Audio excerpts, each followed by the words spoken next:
Bismillah, kita melangkah dengan iman yang indah. Ayo sahabat, mari bersama menyahut seruan yang Maha Esa.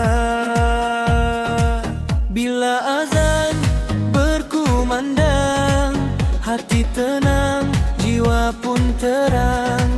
Tinggalkan dulu segala urusan, menghadap Allah penuh harapan. Subuh membuka sinar pagi, Zuhur menenangkan hati, Asar menguatkan diri, Maghrib dan Isyak menyinari. 5 waktu jangan dilupa, itulah tanda cinta padanya. Solat membawa damai di jiwa, menjadi bekal sepanjang usia. Subuh, Zuhur, Asar, Maghrib, Isyak, janganlah alba.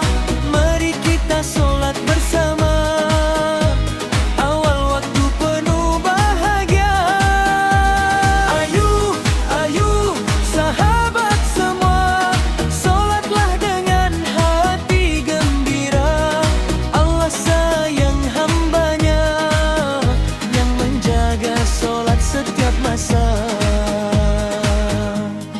Saat gembira atau berduka, solat penawar hati dan jiwa.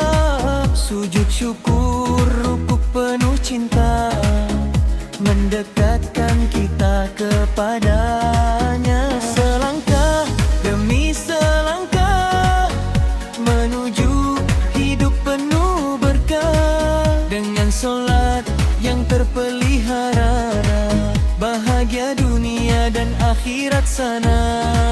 Jangan tunggu, jangan terlambat, rebut pahala yang berlipat. Azan memanggil penuh kasih, marilah menyahut tanpa letih. Subuh, Zuhur, Asar, Maghrib, Isyak, indah bersinar. 5 waktu kita pelihara, menjadi insan mulia. Ayo kita bersolat, awal waktu penuh berkah. Semoga hidup sentiasa berjaya di dunia dan juga di syurga.